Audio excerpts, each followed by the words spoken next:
Nice, good evening. Good evening, ma'am. Good evening, da.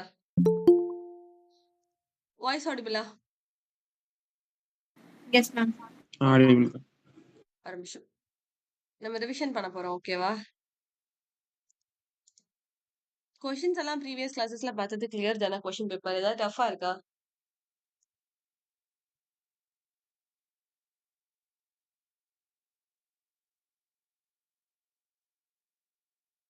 Opinion தான் கேட்டுட்டு இருக்கேன். இல்லக்கா. ஏதாவது ஃபார்மேட் சேஞ்ச் பண்ணா இன்னும் கொஞ்சம் பெட்டரா இருக்கும். இன்னும் கொஞ்சம் ஈஸியா புரியும்னு நினைக்கிறேன். எனக்கு இது படிக்கிறது கஷ்டமா இருக்கு. அந்த மாதிரி எனிதிங்? இல்லக்கா. இல்ல.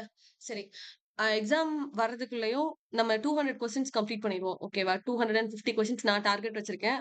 கோஆப்பரேட் பண்ணீங்கன்னா வி கேன் கம்ப்ளீட் இட். 250 கொஸ்டின்ஸும் தரவா படிச்சுட்டு போறதுக்கு என்ன வழி உண்டோ அத பாருங்க. ஓகேவா? டைம வேஸ்ட் பண்ணாதீங்க. டைம் ரொம்ப ரொம்ப கம்மியா இருக்கு. ஜூன் பொறக்க போகுது. ஓகேவா? ஸ்கிரீன் விசிபிளா? Yes, ma'am. Visible. விசிபிள். நேத்து நம்ம இதுவரைக்கும் பார்த்திருப்போம்னு நினைக்கிறேன். Minimalism, historical realism, historiographic metafiction இது எல்லாமே டேர்ம் யார் காயின் பண்ணா, எதுல காயின் பண்ணாங்க, இல்ல அதுக்கு எக்ஸாம்பிளா நம்ம என்னென்ன ஒர்க்ஸ் பார்த்தோம், அதோட எக்ஸ்பிளனேஷன்ஸ் என்ன அப்படின்றது மட்டும் தான் இது வரைக்கும் பார்த்தோம். ஓகேவா? சோ இது வந்து இதெல்லாம் எதுக்கு கீழ பார்த்தோம் அப்படின்னா, போஸ்ட் மாடர்னிசம் கீழ பார்த்தோம். மாடர்னிசம் பார்த்தோம். அப்புறம் மாடர்னிசம் கீழ இருக்கிற மூவ்மெண்ட்ஸ் எல்லாம் பார்த்தோம். அப்புறம் போஸ்ட் மாடர்னிசம் கீழ இருக்க ரைட்டர்ஸ் யாரெல்லாம் பார்த்தோம். இப்ப போஸ்ட் மாடர்னிசம் மூவ்மெண்ட்ஸ் என்னலாம் அப்படின்னு பார்க்க போறோம். ஓகேவா? First absurdity. அப்சர்டிட்டி அப்படின்றப்பமே நமக்கு தெரியும். அப்சர்ட் அப்படின்ற டேர்மை யார் காயின் பண்ணா, தியேட்டர் ஆஃப் அப்சர்ட் அப்படின்ற டேர்மை யார் காயின் பண்ணா, அப்சர்ட் அப்படின்ற டேர்மை யார் எந்த புக்ல காயின் பண்ணா அப்படின்றதெல்லாம் தெரியும். சோ அப்சர்டிட்டி அப்படின்ற டேர்மை யார் காயின் பண்ணிருப்பா?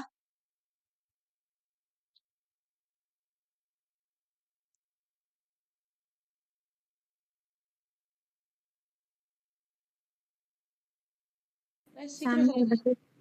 ஆல்பர்ட் கேமஸ் வந்து காயின் பண்ணிருப்பாரு. எந்த புக்ல காயின் பண்ணிருப்பாரு?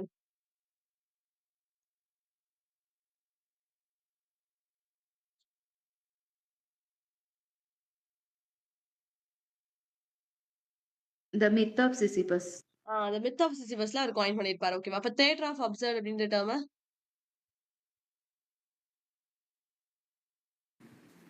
Samuel. இல்ல தியேட்டர் ஆஃப் அப்சர்ட் அப்படின்ற டேர்ம் காயின் பண்ணது யாரு அப்படின்னா மார்டின் எஸ்லின். ஓகேவா? செகண்ட் பாயிண்ட்ல இருக்கலாம். மார்டின் எஸ்லின் தான் அந்த டேர்ம் வந்து காயின் பண்ணிருப்பாரு. தியேட்டர் ஆஃப் அப்சர்ட் அப்படின்னு சொல்லிட்டு. ஆல்பர்ட் கேமஸ் அப்படின்னு பார்க்கும்போது அவர் நோபல் பிரைஸ் எப்ப வாங்கினாரு? 1957ல வாங்கியிருப்பாரு. அதே 1957ல அவரோட ஒர்க் ஒன்று பப்ளிஷ் ஆயிருக்கும்ல. போன தடவை chronology படிக்கும்போது படிச்சோம்ல. What is a work?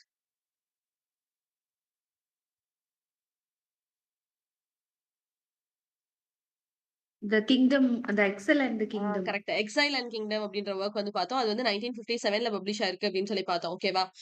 So அப்சர்டிசம்னா என்ன அப்படின்னு சொன்னா நான் சொன்னேன். ஒரு மீனிங்கே இருக்காது. ஒர்க்குள்ள ஒரு பர்பஸே இருக்காது. சும்மா எழுதி வச்சிருப்பானுங்க. கொஸ்டின்ஸ் மட்டும் தான் கேட்டிருப்பானுங்க. அதுக்கான ரிப்ளை அந்த கேரக்டர் கிட்ட இருந்து வரவே வராது. சோ அப்சர்டிசம் அப்படின்ற இந்த மூவ்மெண்ட் கீழ வர ரைட்டர்ஸோட ஒர்க்ஸ் எப்படி இருக்கும் அப்படின்னா, their work simply express the thought of human existence that has no meaning or purpose.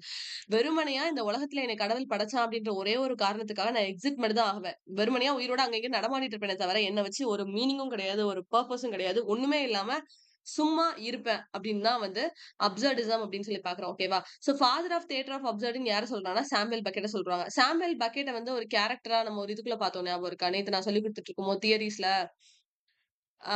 Death of the ஆத்தருக்கு reply ஒருத்தர் எழுதியிருப்பாரு. அந்த புக்குக்கு கீழ சாமுவேல் பக்கெட் வந்து ஒரு கேரக்டரா வருவாரு அப்படின்னு பார்த்தோம். அவரை பத்தி பேசியிருப்பாங்கன்னு சொல்லி என்ன ஒர்க் ஞாபகம் இருக்கா?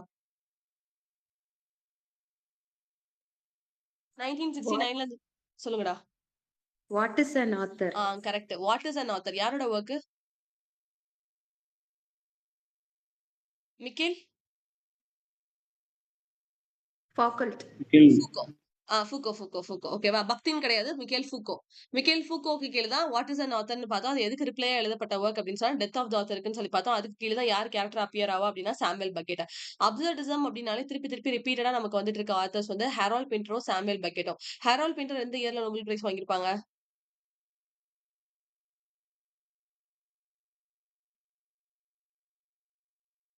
2005. 2005ல ஹெரால்ட் பிண்டர் வாங்கியிருப்பாங்க. Samuel Beckett 1969. கரெக்ட்ரா. 1969ல சாம்பிள் பக்கெட் வாங்கியிருப்பாங்க. சோ இவ்ளோ தான் உங்களுக்கு ஓப்பனிங்ல தெரிய வேண்டியது. எல்லாமே உங்களுக்கு ஆல்ரெடி தெரியுது. ஓகேவா? சோ அப்சர்டிசம் அப்படின்ற மூவ்மெண்ட் கீழ யாரெல்லாம் வருவா அப்படின்னா, Franz Kafka, Jean Paul Sartre, Harold Pinter, Eugene Ionesco, Albert Camus, Saul Bellow, Donald Barthelme, Cormac McCarthy. இதுல நமக்கு யாரெல்லாம் தெரியும் அப்படின்னு சொன்னா, பிரான்ஸ் கஃப்காவ தெரியும், ஜீன் பால் சார்ட்டர் தெரியும், ஹெரால்ட் பின்டர் தெரியும். இவங்க 3 பேர் நமக்கு தெரியும்.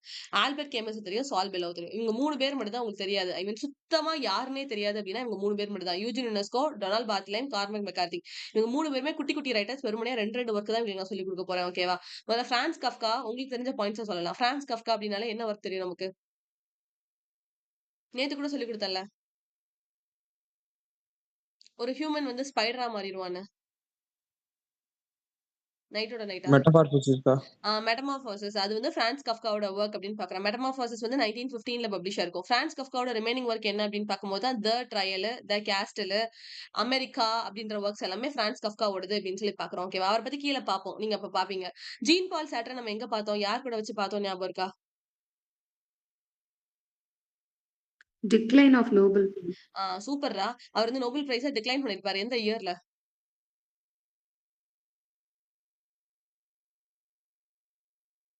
19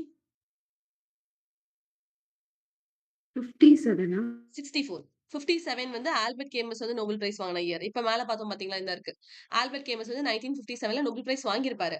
இவர் எப்போ டிக்ளைன் பண்ணியிருப்பாரு அப்படின்னு சொன்னா 1964ல தலைவர் வந்து வேணாம் எனக்கு ஒன்னும் நோபல் பிரைஸ்லாம் குடுக்க தேவையில்ல அப்படின்னு டிக்ளைன் பண்ணியிருப்பாரு. இவரோட ஒய்ஃப் யாரு? ஆள் யாரு? சிமன் டி பாவியர். சிமன் டி பூவா. அவங்களோட ஒரே ஒரு ஒர்க் பார்த்தோம்ல ஃபெமினிசம் ஒர்க்குக்கு கீழ. What is that? The second sex. Yes. Publication year ஞாபகம் இருக்கா?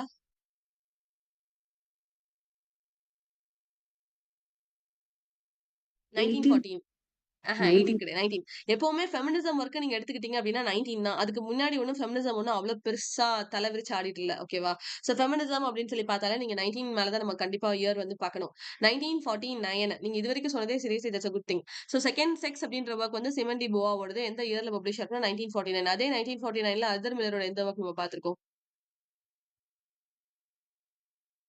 சட்டுன்னு வர வேணாமா? What is a year? What is a work 1949ல அர்தர் மில்லரோடது? Death of the salesman. Death of the சேல்ஸ்மேனும் 1949ல தான் பப்ளிஷ் ஆயிருக்கும். ஓகேவா? இப்ப ஜீன் பால் சார்ட்டருக்கு உங்களுக்கு இவ்வளவு பாயிண்ட்ஸ் தெரியுது. பிரான்ஸ் கஃப்காவா தெரியுது. ஹேரால்ட் பின்டர பொறுத்தவரை நீங்க அவர் எப்போ அவார்ட் வாங்குனாருன்னு மட்டும் தான் தெரியும். வேற ஒர்க்ஸ் உங்களுக்கு தெரியுமான்னு எனக்கு தெரியல. அப்புறம் ஆல்பர்ட் கேமஸ். ஆல்பர்ட் கேமஸ்க்கு நீங்க அவர் நோபல் பிரைஸ் எப்ப வாங்குனாருன்னு சொல்லிட்டீங்க. எந்த டேர்ம காயின் பண்ணாரு, எந்த புக்குக்கு கீழ காயின் பண்ணாரு அப்படின்றதும் தெரியுது. நெக்ஸ்ட் சால் பெல்லோ. சால் பெல்லோக்கு ஒரே ஒரு ஒர்க் தான் நான் படிக்க வச்சிருக்கேன். What is the work?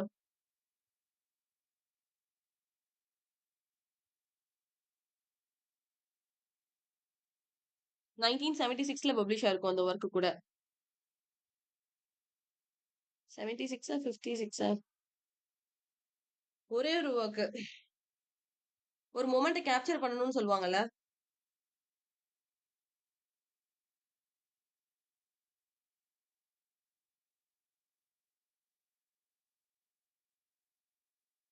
Black ஃபோல்க்குன்னு என்னமோ வருமா?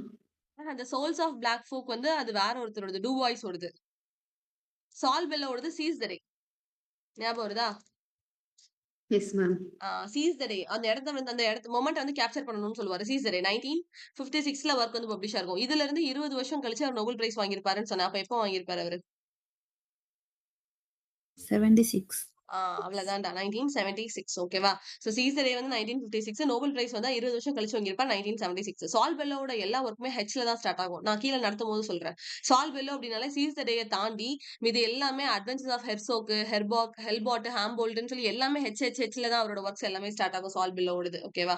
சோ இவ்வளவுதான் அப்சர்வ் ரைட்டர்ஸ்க்கு கீழ வர ரைட்டர்ஸ் அப்படின்னு சொல்லி பார்த்தா. ஃபர்ஸ்ட் நம்ம யார பார்க்க போறோம்னா ஹேரால்ட் பின்டர். ஹேரால்ட் பின்டர் வந்து 1930ல born ஆகி 2008ல வந்து இறந்து போயிருப்பாரு. இதே இயர்ல தான் டெரிடாவும் born ஆயிருப்பாரு 1930. ஓகேவா? சோ நோபல் பிரைஸ் எப்போ வாங்கியிருப்பாரு அப்படின்னா 2005ல ஹெரால்ட் பின்டர் வந்து வாங்கியிருப்பாரு. இவரோட பயோகிராஃபர் யாரு அப்படின்னா மிக்கேல் பில்லிங்டன் அப்படின்னு பாக்குறோம். இதை நான் எப்படி ஞாபகம் வச்சுக்கிட்டா பிரிண்டர். இப்ப நான் கடைக்கு போய் நான் ஏதாவது ஒன்று பிரிண்ட் எடுக்கிறேன்னு வச்சுக்கோங்களேன். கடைசி நம்ம என்ன கேட்போம்? பில் எவ்வளவு ஆச்சு அப்படின்னு கேட்போம். அதனாலதான் அவரோட பயோகிராஃபரோட நேம் என்ன அப்படின்னா பில்லிங்டன் ஞாபகம் வச்சுக்கோம். சோ உங்களுக்கு மறந்து போகாது. சோ பிரிண்ட் எடுக்கிறோம். பிரிண்ட் எடுத்து முடிச்சுட்டு எவ்வளவு ரூபாய் ஆச்சு ஜெராக்ஸ் எடுத்ததுக்கு இல்ல எவ்வளவு ரூபாய் ஆச்சு அப்படின்னு சொல்லி கேட்டோம் அப்படின்னா பில் எவ்வளவுன்னு தான் கேட்போம். அதனால அவரோட பயோகிராஃபரோட நேம் வந்து மிக்கேல் பில்லிங்டன் அப்படின்னு ஞாபகம் வச்சுக்கோங்க. ஹெரால்ட் பின்டரோட பயோகிராஃபர் மறந்தே போக மாட்டாங்க. சோ இவர் நிறைய ஒர்க்ஸ்க்கு வந்து ஸ்கிரீன் பிளே வந்து அடாப்ட் பண்ணிருப்பாங்க. பண்ணியிருப்பாங்க. அது என்ன ஒர்க்ஸ்லாம் பார்த்தா, the servant, the go between, French lieutenant women, the trial, the sleuth அப்படின்ற ஒரு ஒர்க். ஓகேவா? இது இந்த இந்த ஒர்க்ஸ் எதுவுமே வந்து ஹாரோல்ட் பிண்டரோட ஒர்க் கிடையாது. இந்த ஒர்க்குக்கு எல்லாம் அவர் ஸ்கிரீன் பிளே எழுதியிருப்பாரு. அவ்வளவுதான். படமா எடுக்கிறதுக்கு முன்னாடி ஒரு பேப்பர்ல எழுதுவாங்க தெரியுமா? இந்த சீன்ஸ் வரணும், இப்படிதான் வரணும்னு சொல்லிட்டு. சோ அத தான் வந்து தலைவர் வந்து பண்ணி கொடுத்திருப்பாரு இந்த ஒர்க்ஸ்க்கு எல்லாம். இந்த ஒர்க்ஸ்ல உங்களுக்கு ஆல்ரெடி 2 ஒர்க்கோட ஆத்தர் யாருன்னு தெரியும். ஒன்னு வந்து பிரெஞ்ச் லெப்டினன்ட் விமன், இன்னொன்னு வந்து ட்ரையல். பிரெஞ்ச் லெப்டினன்ட் விமன் யார் ஆத்தர்? அதுக்கு கூட 3 எண்டிங்ஸ் உண்டுன்னு சொல்லி கொடுத்தேன். க்ரூட் வானிகேட்டோட ஸ்லாட்டர் ஹவுஸ் 5 அதெல்லாம் ஒரே வருஷத்துல பப்ளிஷ் ஆயிருக்கும். க்ரூட் வானிகேட்டோட ஸ்லாட்டர் ஹவுஸ் 5 எந்த இயர்ல பப்ளிஷ் ஆயிருக்கும் நம்ம அன்னைக்கு சொல்லி படிச்சோம் தொடர்ந்து. 1969. சூப்பர்ரா 1969. அதே இயர்ல தான் பிரெஞ்ச் லெப்டினன்ட் விமனும் பப்ளிஷ் ஆயிருக்கும் 1969. பட் ஆத்தர் யாரு ஞாபகம் இருக்கா? John foul. John fowls. ஓகேவா? ஜான் ஃபவுல்ஸ் தான் அதோட ஆத்தர். ஜான் ஃபவுல்ஸ் தான் பிரெஞ்ச் லெப்டினன்ட் விமனோட ஆத்தர்.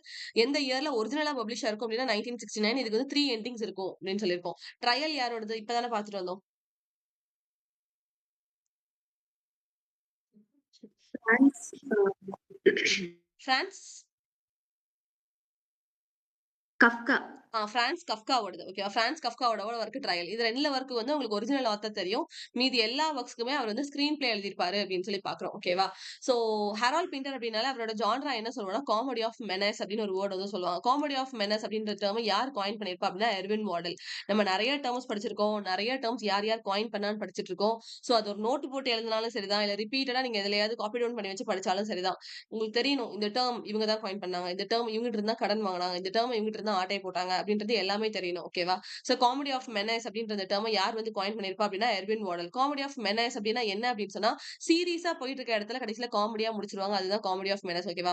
ஒரு கிளைமேக்ஸ் வந்து பயங்கர த்ரில்லிங்கா இருக்கும். இவன் அவனை அடிக்க போறானா இல்ல கொல்ல போறானா அப்படின்ற மாதிரி நமக்கு ரீடருக்கு வந்து அதை காமிச்சிட்டு இருப்பாங்க. பட் அந்த இடத்துல மொக்கையா முடிச்சிருவாங்க. ஃபார் எக்ஸாம்பிள் துப்பாக்கியை நீட்டிட்டு இருக்கும்போது துப்பாக்கில இருந்து வெறுமனே அம்பர்லாவோ இல்ல ஃபிளவரோ வெளியில இருந்தா எப்படி இருக்கும்? அந்த மாதிரி ஒரு சீனை தான் நம்ம என்ன சொல்லுவோம்னா காமெடி ஆஃப் மெனஸ் அப்படின்னு சொல்லுவோம். இது வந்து ஒரு ஜான்ரா. இந்த ஜான்ராவை யூஸ் பண்ணி தான் ஹாரல் பிண்டர் அவரோட ஒர்க்ஸ் எல்லாத்தையுமே ப்ரொடியூஸ் பண்ணியிருப்பாரு. இந்த இந்த ஜான்ராவை இதுக்கு ஒரு டேர்ம் கொடுத்தது யாரு அப்படின்னா எர்வின் வார்டல் தான். ஓகேவா? இந்த காமெடி ஆஃப் மெனஸ் அப்படின்ற இந்த ஜான்ரா கீழ வேற எந்தெந்த ரைட்டர்ஸ் எல்லாம் வராங்க அப்படின்னு பார்க்கும்போது தான் நைஜல் டெனஸ், காம்டன், சிம்சன் இவங்க எல்லாருமே அதுக்கு கீழ வர ரைட்டர்ஸ் அப்படின்னு சொல்லி பாக்குறோம். புரியுதா?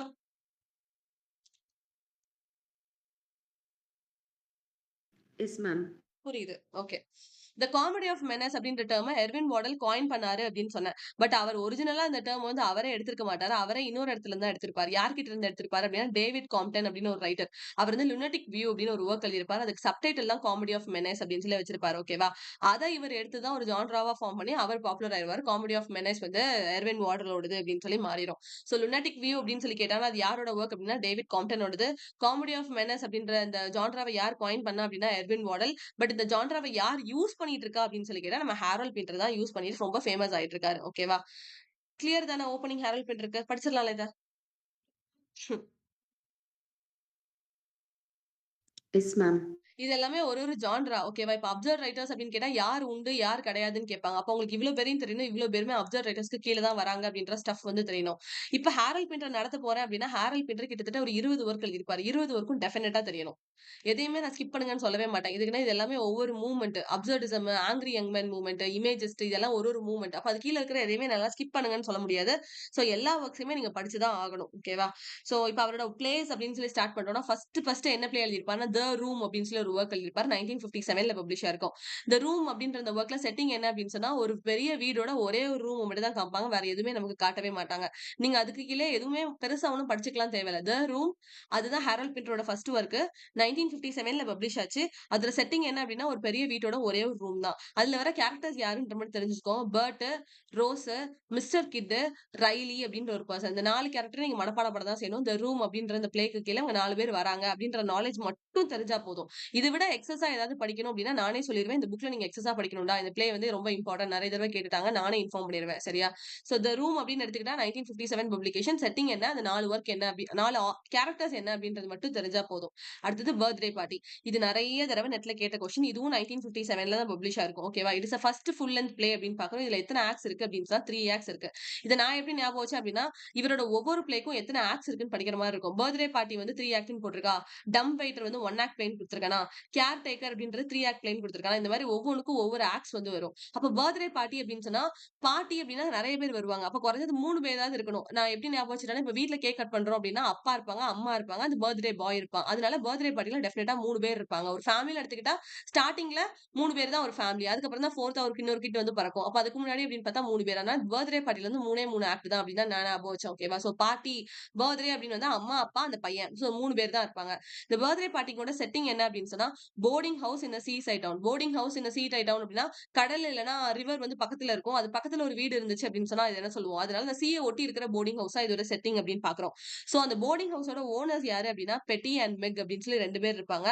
அதுல வெப்பர்ன்னு ஒருத்தன் வருவான். Stanley webber. இவன் தான் புரோட்டகனிஸ்ட் மாரி நமக்கு காமிப்பாங்க. ஓகேவா? இவன் வந்து சக்குலண்ட் அப்படின்னு சொல்லி அந்த கதைக்குள்ள ஒரு கேரக்டர் வந்து இவன திட்டியிருப்பாங்க. அதனால தான் சக்குலண்ட் அப்படின்னு சொல்லி பக்கத்திலேயே போட்டிருக்கேன். சோ ஸ்டான்லி வெப்பர் வந்து அந்த போர்டிங் ஹவுஸ்ல தங்குறதுக்காக வருவான். ஓகே. பெட்டி அண்ட் மெக் அந்த போர்டிங் ஹவுஸ் வந்து நடத்திட்டு இருப்பாங்க. அந்த வீட்டுக்கு அடிக்கடி யார் வந்துட்டு போவா அப்படின்னா, அந்த லூலு அப்படின்ற கேர்ள் வந்து வந்துட்டு போவா. ஓகேவா? தென் இதுல ஒரு கேம் விளையாடுவாங்க இவங்க எல்லாரும் சேர்ந்து. அந்த கேமோட நேம் என்ன அப்படின்னா, பிளைண்ட் மேன்ஸ் பஃப் அப்படின்றது அந்த கேமோட name. Then MECON and Goldberg இவங்க 2 பேரும் எதுக்காக வருவாங்க அப்படின்னா, ஸ்டான்லி வெப்பர கடத்துறதுக்காக அந்த போர்டிங் ஹவுஸ்க்காக வருவாங்க. அப்புறம் இவங்க 2 பேத்துக்கு ஆர்டர் குடுத்தது யாரு அப்படின்னா, மான்டி. இவன் கதைக்குள்ளேயே அப்பியர் ஆக மாட்டான். கொஸ்டின் உங்களுக்கு எப்படி கேட்பாங்க அப்படின்னு சொன்னா, பர்த்டே பார்ட்டில எந்த கேரக்டர் அப்பியரே ஆக மாட்டாங்கன்னு கேட்பாங்க. அப்ப யூ ஷுட் நோ மான்டி அப்படின்ற கேரக்டர் கதைக்குள்ள அப்பியரே ஆக மாட்டாங்க. யார் கடத்துறதுக்காக வந்தாங்க அப்படின்னா, மெக்கானும் கோல்ட்பர்க்கும் கடத்துறதுக்காக வந்தாங்க. யார கடத்துறதுக்காக வந்தாங்க? ஸ்டான்லி வெப்பர கடத்துறதுக்காக வந்தாங்க. போர்டிங் ஹவுஸ் ஒரிஜினலாவே யார் வச்சிருக்கா அப்படின்னா, பெட்டி, மெக் 2 பேரும் தான் வச்சிருக்காங்க. அது நடுவுல வர ஒரு ஃபீமேல் கேரக்டர்ன்னு பார்த்தா லூலு. ஸ்டான்லிக்கு வந்து ஒரு பர்த்டே வரும். அவன் பர்த்டே வந்து செலிப்ரேட் பண்றதுக்காக அந்த போர்டிங் ஹவுஸ்ல எல்லா பிரிப்பரேஷன்ஸும் பண்ணுவாங்க. அப்ப அவனுக்கு கிஃப்ட்டா என்ன குடுப்பாங்க அப்படின்னு சொன்னா, ட்ரம் அண்ட் 2 ஸ்டிக்ஸ் வந்து குடுப்பாங்க. இதுவும் நெட் கொஸ்டின். ஏன்னா பர்த்டே கிஃப்ட்டா ஸ்டான்லிக்கு என்ன குடுத்தாங்க நெட் கொஸ்டின்ல கேட்டிருந்தாங்க. என்னது அப்படின்னு சொன்னா, ட்ரம். குட்டி பசங்க விளையாடுவாங்கல்ல ட்ரம் கழுத்துல தொங்க போட்டு. அந்த ட்ரம்மையும் 2 ஸ்டிக்கையும் தான் அவனுக்கு கிஃப்ட்டா குடுப்பாங்க. அது யார் கொண்டு போய் குடுப்பா அப்படின்னா, லூலு தான் கொண்டு போய் குடுப்பா. சோ இதுதான் பர்த்டே பார்ட்டியோட ஸ்டோரி. இப்படிதான் இருக்கும் அப்சர்வ் ரைட்டர்ஸோட பிளேஸ் எல்லாமே. எதுக்கு அந்த கதை ஆரம்பிச்சுச்சு? எதுக்கு இந்த மெக்கானும் கோல்ட்பெர்க்கும் அவன கடத்த வந்தாங்க? என்ன பிரச்சனை? இது எதையுமே நம்ம ரீடர்ஸ்க்கு ரிவீலே பண்ணியிருக்கவே மாட்டாங்க. நீங்க கதைய ஒரிஜினலாவே எடுத்து ரீட் பண்ணாலும் அதுக்குள்ள எதுவுமே இருக்கவே இருக்காது. பேச ஆரம்பிச்ச மாரி இருக்கும். திடீர்னு விட்டுட்டு அப்ரப்ட்டா வேற பாயிண்ட்க்கு போயிருவாங்க. இப்படிதான் எல்லா பிளேஸுமே இருக்கும். சாமுவேல் பெக்கெட்டோடது எடுத்துக்கிட்டாலும் சரி, ஹாரோல்ட் பின்டரோட எடுத்துக்கிட்டாலும் சரி, எல்லா பிளேஸும் இப்படிதான் இருக்கும். நீங்க இதுல மனப்பாடம் பண்ண வேண்டியது எத்தன ஆக்ட், செட்டிங் என்ன, வர்ற கேரக்டர்ஸ் யாரு, என்ன கேம் விளையாண்டாங்க, என்ன கிஃப்ட் குடுத்தாங்க, யார் புரோட்டகனிஸ்ட், யார் antagonist. This is enough for the play. கிளியரா இது? Yes ma'am. சோ ஹாரோல்ட் பின்டரோட ஃபர்ஸ்ட் ஒர்க் என்னது? ரூம். ரூம். ஓகேவா? செகண்ட் ஒன் வந்து பர்த்டே பார்ட்டி. 2மே வந்து 1957ல தான் பப்ளிஷ் ஆயிருக்கு. அப்புறம் டம்ப் வெயிட்டர். வெயிட்டர் வந்து 1 ஆக்ட் பிளே. வெயிட்டர் அப்படின்னா நம்ம சாப்பிட்டுட்டு இருக்கும்போது ஹோட்டல்ல மேம் உங்களுக்கு அடுத்தது என்ன வேணும் அப்படின்னு ஒருத்தங்க வந்து கேட்பாங்க. எத்தனை பேர் வந்து கேட்பாங்க? 4 பேரா வந்து கேட்பாங்க. இல்ல ஒருத்தங்க தான் வந்து ஹோட்டல்ல கேட்பாங்க. அதனால அது வந்து 1 ஆக்ட் பிளே. ஓகேவா? சோ டம்ப் வெயிட்டர் வந்து 1 ஆக்ட் பிளே. அதுவும் 1957ல தான் அவர் எழுதியிருப்பாரு. இதுல 2 கேரக்டர் தான் வருவாங்க. ஒண்ணு வந்து பென்னு, இன்னொன்னு கஸ். ஓகேவா? பென் அண்ட் கஸ். ஒரு ஃபோன் கால் வரும். ஃபோன் கால் வந்து ஒருத்தன் வந்து அட்டெண்ட் பண்ணுவான். பென் தான் வந்து ஃபோன் அட்டெண்ட் பண்ணுவான். இப்ப 2 பேரும் ஒரு டேபிள்ல உட்கார்ந்திருக்காங்க. தள்ளி இருக்கிற டெலிஃபோன்ல வந்து ஒரு கால் அடிக்குது. அந்த கால போய் யார் எடுக்கிறா அப்படின்னா, பென் வந்து எடுக்கிறான். எடுத்து என்னன்னு கேட்கிறான். கஸ்ஸ வந்து கொன்று அப்படின்னு ஒரே ஒரு கமாண்ட் மட்டும் தான் அவனுக்கு வரும். ஓகேவா? அப்போ இந்த இடத்துல 2 பேர்கிட்டயுமே கன் இருக்கு. யார் வந்து அந்த இடத்துல விக்டிம் அப்படின்ற மாரி ஆத்தர் வந்து இந்த டம்ப் வெயிட்டர் அப்படின்றத பிளேய முடிச்சிருவாரு. இதுக்குள்ள வேற ஒண்ணுமே கிடையாது. So 1 act play. பென்னு, கஸ் 2 பேரும் அதுக்குள்ள வேற கேரக்டர்ஸ். 2 பேருமே கன்மேனு. இதுல யார் வந்து விக்டிம் அப்படின்ற மாரி டம்ப் வெயிட்டர் அப்படின்றது பிளேய வந்து முடிச்சிருவாங்கன்னு பார்க்கிறோம். அடுத்து கேர்டேக்கர். கேர்டேக்கர் வந்து 3 ஆக்ட் பிளே. ஓகேவா? சோ கேர் பண்ணிக்கணும் அப்படின்னு சொன்னா 3 மெம்பர்ஸ் இருக்கணும். அதனால கேர்டேக்கர் வந்து 3 ஆக்ட் பிளே அப்படின்னு சொல்லி பார்க்கிறோம். இதுல வர கேரக்டர்ஸ் அப்படின்னு பார்த்தா ஆஸ்டன், மிக்கு, டேவிஸ் இவங்க 3 பேர் தான். ஆஸ்டனும் மிக்கும் 2 பேரும் பிரதர்ஸ். 30s அண்ட் 20ஸ்ல இருப்பாங்க.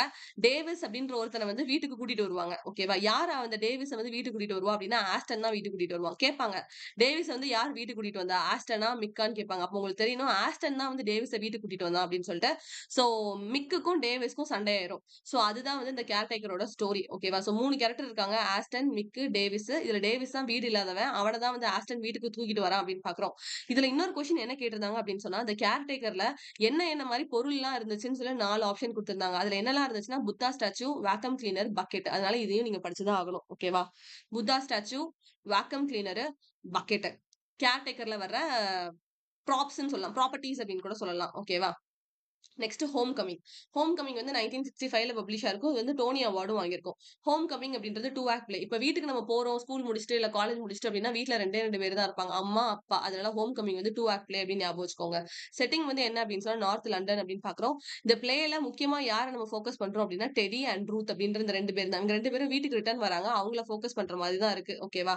இதுல வர்ற ஒரே ஒரு ஃபீமேல் கேரக்டர் அப்படின்னு சொல்லி பார்த்தா ரூத் மட்டும் தான். மீதி வர்றவங்க எல்லாருமே பசங்க தான் வருவாங்க. மேக்ஸ், சாமு, மேக்ஸ்க்கு வந்து 3 பசங்க உண்டு. ஓகேவா? அதுதான் வந்து சாமு, டெடி, லெனி அப்படின்னு சொல்லி 3 பேர் பார்க்கிறோம். சோ இந்த கேரக்டர்ஸ் மட்டும் தெரிஞ்சுக்கோங்க. வேற எதுவும் படிக்க வேணாம். ரூத் அப்படின்றது ஒரே ஒரு ஃபீமேல் கேரக்டர். அவங்க மட்டும் தான் அந்த ஹோம் கமிங்ல வர ஒரே ஒரு ஃபீமேல் கேரக்டர் அப்படின்னு சொல்லி பார்க்கிறோம். மீதி இருக்கிறவங்க யாரெல்லாம் அப்படின்னு சொல்லி பார்க்கும்போது மேக்ஸ் வந்து மாமனாருன்னு பார்க்கிறோம். ஓகேவா? So maths.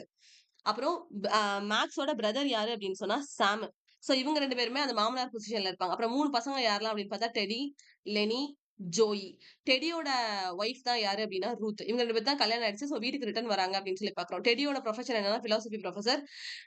லெனிய வந்து அவனோட ஷார்ட் நேம். அவனோட ஃபுல் நேம் என்ன அப்படின்னா லெனார்ட். ஓகேவா? இவன் வந்து அவனுக்கு அம்மா இல்ல அப்படின்றதுனால ரூத்த தான் அவன் அம்மா அம்மா அப்படின்னு சொல்லி கூப்பிட்டுட்டே இருப்பான். ஜோயோட ப்ரொஃபஷன் என்ன அப்படின்னு சொன்னா பாக்ஸர்.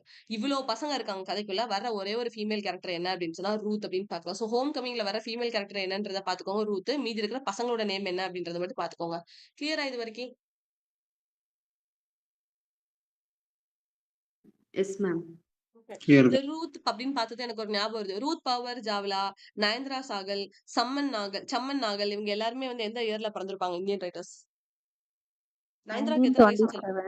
1927. அவ்வளவுதான்டா 1927. ஓகேவா? இயர் ரொம்ப ஈஸியா மெமரைஸ் ஆயிரும். நயன்தாரா, ரூத், சம்மன் நாகல் இவங்க எல்லாம் எப்ப பிறந்தாங்க? 1927ல பிறந்தாங்க. சோ ரூத் அப்படின்ற கேரக்டர் நம்ம எங்க பாத்துட்டு இருக்கோம் அப்படின்னா ஹோம் கமிங் கீழ வர ஒரே ஒரு ஃபீமேல் கேரக்டர் அப்படின்னு பாத்துட்டு இருக்கோம். எந்த ஆத்தரை நம்ம பாத்துட்டு இருக்கோம்? Harold Pinter. Yes, Harold Peter. அவ்வளவுதான். சோ அதர் ஒர்க்ஸ் அப்படின்னு சொல்லி பார்க்கும்போது இவ்வளவு ஒர்க்ஸ் இருக்கு. இவ்வளத்தையும் நீங்க படிக்க தான் செய்யணும் வித் இயர்ஸோட. ஓகேவா? The basement, landscape, landscape, silence, old times, no man's land, betrayal, family voices, a kind of Alaska, Victoria station, moon light, ashes to ashes, remembrance of the past. இவ்வளவுமே வந்து சாமுவேல் பெக்கெட்டோட தான். சாரி, ஹாரோல்ட் பின்டரோடது. நீங்க மேல இருக்கிறது உங்களுக்கு ஈஸியா மெமரைஸ் ஆயிரும். ஒரு ரூம்ல தான் பர்த்டே பார்ட்டி நடத்துவாங்க. அதனால பர்த்டே பார்ட்டி முடிஞ்சிட்டாங்கன்னா அந்த இடத்துல வெயிட்டர் இருப்பாங்க. உங்களுக்கு என்ன வேணும் பண்றதுக்கு வெயிட்டர் இருப்பாங்க. அப்புறம் அங்க கேர்டேக்கர் இருப்பாங்க. சோ கேர்டேக்கர் அப்புறம் ஹோம் கமிங். ஓகேவா? இது எல்லாமே அவரோட பிளேஸ். இதுக்கு எல்லாத்துக்கும் நம்ம சம்மேஷன் பார்த்திருக்கோம், கேரக்டர்ஸ் பார்த்திருக்கோம். ஒண்ணுமே பார்க்காம இருக்கிறது தான் இந்த அதர் ஒர்க்ஸ் எல்லாமே. சோ அதுலதான் வந்து எதுல ஸ்டார்ட் ஆகும் அப்படின்னு சொன்னா பேஸ்மெண்ட்ல இருந்து ஸ்டார்ட் ஆகும். சோ இதுல கதை வந்து ஒரு குட்டி கதை மாதிரி சொல்லி கொடுக்குறேன். அதை வச்சு நீங்க மெமரைஸ் பண்ணிக்கோங்க. பட் இயர்ஸ் நம்ம தான் படிக்கணும். ஓகேவா? பேஸ்மெண்ட். சோ பேஸ்மெண்ட் அப்படின்னு சொல்லி பார்த்தா பேஸ்மெண்ட்ல தான் யார் இருப்பா அப்படின்னா ஓல்டு மேன் எல்லாத்தையுமே இப்ப வயசாயிடுச்சு அப்படின்னு சொன்னா வீட்டுல பெருசா சேர்த்துக்க மாட்டாங்கல்ல. சோ அந்த மாதிரி இந்த கதையை வந்து ஞாபகம் வச்சுக்கோங்க. சரியா? சோ பேஸ்மெண்ட் அப்படின்றப்ப அது ஒரு லேண்ட். சோ அதனால அடுத்த ஒர்க் வந்து லேண்ட்ஸ்கேப்னு வரும். அந்த இடம் எவ்வளவு எப்படி இருக்கும்? அமைதியா இருக்கும். அங்க யாரு கொண்டு போய் போட்டுருவாங்கன்னா ஓல்டு பீப்புள்ஸ். அதனால ஓல்டு. அவனுக்கு வந்து இந்த இடத்துல வாழ்றதுக்கு இடமே கிடையாது. நோ மேன்ஸ் லேண்ட் அப்படின்னு சொல்லிட்டு. இப்போ ஒரு ஏஜுக்கு மேல எல்லா ஃபேமிலிலயும் ஓல்டு பீப்புள்ஸ் ஏத்துக்க மாட்டேங்கிறாங்க. கொண்டு போய் எங்க விட்டுறாங்க? எங்கேயாவது கொண்டு போய் விட்டுறாங்க. சோ அந்த மாதிரி இந்த கதையை வந்து ஞாபகம் வச்சுக்கோங்க. சோ பேஸ்மெண்ட், லேண்ட் அந்த இடம் எப்படி இருக்கும் அப்படின்னா சைலண்டா இருக்கும். ஓல்டு, நோ மேன்ஸ் லேண்ட் அப்படின்னு சொன்னா அவனுக்கு இந்த இடத்துல வந்து வாழ்றதுக்கான தகுதியே இல்ல அப்படின்ற மாதிரி அவனை கொண்டு போய் பேஸ்மெண்ட்ல போட்டுறாங்க. That is a betrayal. ஓகேவா? அது வந்து ஏமாத்துறது. பிகாஸ் ஒரு டைம் பீரியட்ல அவங்க தான் அவங்கள பாத்துருப்பாங்க. பட் இப்ப அவங்கள பாக்குறது கிடையாது. சோ அது வந்து பிட்ரயல். அப்போ ஃபேமிலி வாய்ஸஸ். சோ இது வரைக்கும் நான் ஒரு ஸ்டோரியா படிச்சேன். ஃபேமிலி வாய்ஸஸ் அப்படின்னு சொல்லிட்டு. So basement, landscape, silence, old times, no man's land, betrayal, family voices. அதுக்கப்புறம் இருக்கிறது உங்களுக்கு படிக்க வந்துருவேன். Kind of Alaska. அலாஸ்கா அப்படின்றத ஒரு என்ன ஒரு டெஸ்டினி மாதிரி ஞாபகம் வச்சுக்கோ. டெஸ்டினேஷன் மாதிரி. இப்ப மால்தீவ்ஸ் அந்த மாதிரி போவோம்ல. அந்த மாதிரி அலாஸ்கா அப்படின்றது ஞாபகம் வச்சுக்கோ. அங்க போறதுக்கு வந்து ஸ்டேஷன் போகணும். அதனால விக்டோரியா ஸ்டேஷன், அப்புறம் moon light, ashes to ashes. இந்த 4 ஒர்க்ஸும். ஓகேவா? கதை புரிஞ்சுச்சா இல்ல ரிப்பீட் பண்ணவா?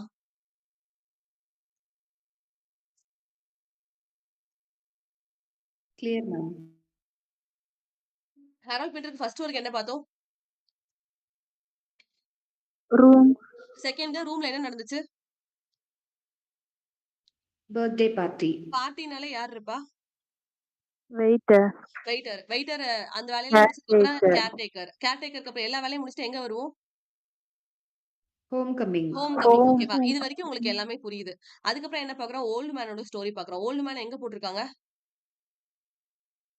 பேஸ்மெண்ட். பேஸ்மெண்ட்ல. அது ஒரு லேண்ட் அப்படின்னு சொல்லி பார்த்தோம். அந்த இடம் எப்படி இருக்கு? Silent. சைலண்டா இருக்கு. சோ அவன் வந்து ஓல்டு டைம் ஓல்ட் டைம்ஸ் அப்புறம் நோ அப்புறம் வந்து நோ மேன்ஸ் லேண்ட். அவ வாழ்றதுக்கான தகுதியே அந்த லேண்ட்ல இல்ல. அதனால நோ மேன்ஸ் லேண்ட். அப்ப அது வந்து எப்படிப்பட்ட ஒரு கேரக்டர் இது வந்து? பெட்ரியல். பிட்ரையல். ஓகே. பிட்ரையல் யார் பண்றா? Family voices. Family voices. ஓகேவா? சோ ஃபேமிலி எங்க போறாங்க? அலாஸ்கா. அலாஸ்கா. அலாஸ்கா எந்த எந்த ஸ்டேஷன் வழியா? விக்டோரியா. Victoria station. அடுத்தது moon light, ashes to ashes. ஓகேவா? கிளியர் தானே இது? Yes ma'am. ஹாரோல்ட் பிண்டரோட பயோகிராஃபர் யாரு?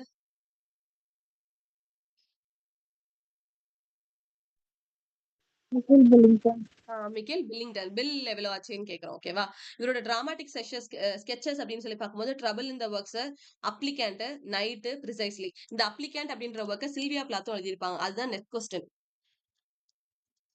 போன தடவை டைரக்ட் நெக்ஸ்ட் கொஸ்டின். அப்ளிகண்ட் அப்படின்ற ஒர்க் யாரோடதுன்னு கேட்டிருந்தாங்க. அது சில்வியா பிளாத் தான் ஆப்ஷன்ல இருந்தாங்க. சில்வியா பிளாத்தும் இதே டைட்டில் அப்ளிகண்ட்னு எழுதிருக்காங்க.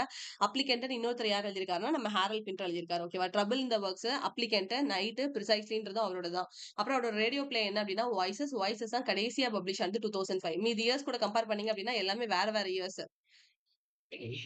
கடைசியா வந்தது என்ன அப்படின்னு சொன்னா வாய்ஸஸ். வாய்ஸஸ் தான் 2005ல பப்ளிஷ் ஆயிருக்கும். அடுத்தது பிரான்ஸ் கஃப்கா. இவரை பத்தி நான் பிகினிங் வந்து சொல்லிட்டே இருந்தேன். பிரான்ஸ் கஃப்கா அப்படின்னு சொல்லிட்டு ஹீஸ் ஆஸ்திரேலியன் செக் ரைட்டர். ஓகே, செக்கோஸ்லோவியா செக் ரைட்டர் அப்படின்னு பாக்குறோம். இவரோட டேர்ம் என்ன அப்படின்னா கஃப்காஸ் கியூ. அவரோட நேம்ல இருந்தே கஃப்காஸ் கியூ அப்படின்னு ஒரு டேர்ம் வச்சுக்கிறாரு. இவரோட ஜேர்னல் என்ன அப்படின்னா ஹைப்பரியான் அப்படின்றது அவரோட ஜேர்னல். இவரோட நாவல்ஸ் அப்படின்னு சொல்லி பார்க்கும்போது ஃபர்ஸ்ட் ட்ரையல். ட்ரையல் வந்து 1925ல மெட்டமாஃபாசிஸ காணும். இதுல மெட்டமாஃபாசிஸ் கீழே கொடுத்திருக்கேன். ஓகே. நாவல்ஸ் தனியாவும் நாவலாஸ் தனியாவும் நான் பிரிச்சிருக்கேன். சரியா? ஆனா குரோனாலஜில உங்களுக்கு அப்படி பிரிச்சு கொடுக்க மாட்டாங்க. நாவல்ஸ் தனியா, நாவலாஸ் தனியான்னு நீங்க மொத்தமா தான் படிக்கணும். இவரோட நாவல்ஸ் அப்படின்னு சொல்லி பார்த்தா த ட்ரையல் 1925ல பப்ளிஷ் ஆயிருக்கும். இது எதை பார்த்து இன்ஃபுளுன்ஸ் ஆகி இந்த ஒர்க் எழுதியிருப்பாங்க அப்படின்னா ஃபியோடர் டாஸ்டாவஸ்கியோட கிரைம் அண்ட் பனிஷ்மெண்ட். ஃபியோடர் டாஸ்டாவஸ்கியோட ரிமைனிங் ஒர்க்ஸ் ஏதாவது ஞாபகம் இருக்கா? ஏதாவது வேர்ட்ஸ்வொர்த் டைட்டில் மாதிரி இன்னொரு டைட்டில் வச்சிருப்பாருன்னு சொன்னேன். அவரோட டெபியூ ஒர்க் என்னன்னு சொன்னேன். ஏதாவது ஞாபகம் இருக்கா? ஃபியோடர் டாஸ்டாவஸ்கி அவர் ஃபர்ஸ்ட் ஆஃப் ஆல் என்ன ரைட்டர்?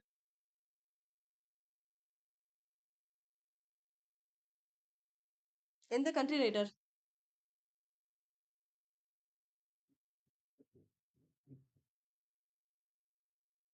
ஃபியோடர் டாஸ்டாவஸ்கி எந்த கண்ட்ரி ரைட்டரா?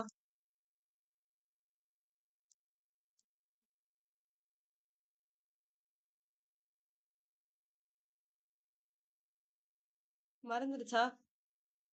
அலெக்சாண்டர் புஷ்கின் எந்த ரைட்டர்? Onegin stanzas.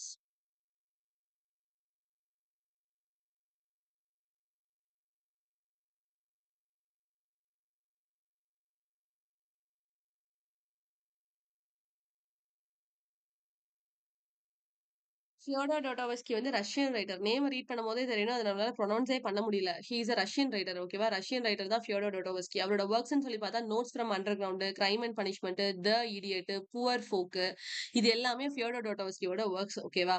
சோ த ட்ரையல் அப்படின்ற அந்த ஒர்க் எதை பார்த்து இன்ஃபுளுன்ஸ் ஆகி எழுதின ஒர்க் அப்படின்னா ஃபியோடர் டாஸ்டாவஸ்கியோட கிரைம் அண்ட் பனிஷ்மெண்ட் அப்படின்ற ஒர்க் பார்த்து இன்ஃபுளுன்ஸ் ஆனது. கிரைம் அண்ட் பனிஷ்மெண்டோட இயர் வந்து இம்பார்ட்டன்ட் 1866. ஓகேவா?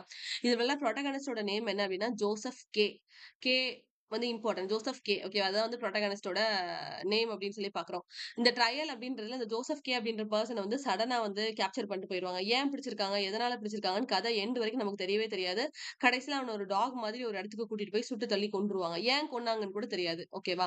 திரும்பி திரும்பி அவனை ட்ரையலுக்கு கூப்பிட்டுட்டே இருப்பாங்க. என்ன தப்பு பண்ணா, எதுக்கு அப்படின்ற மாதிரி ஒரு ப்ராப்பரான அவுட்கமே நமக்கு த ட்ரையல் அப்படின்ற அந்த ஒர்க்ல பிரான்ஸ் கஃப்கா கொடுத்திருக்கவே மாட்டாரு. 1925.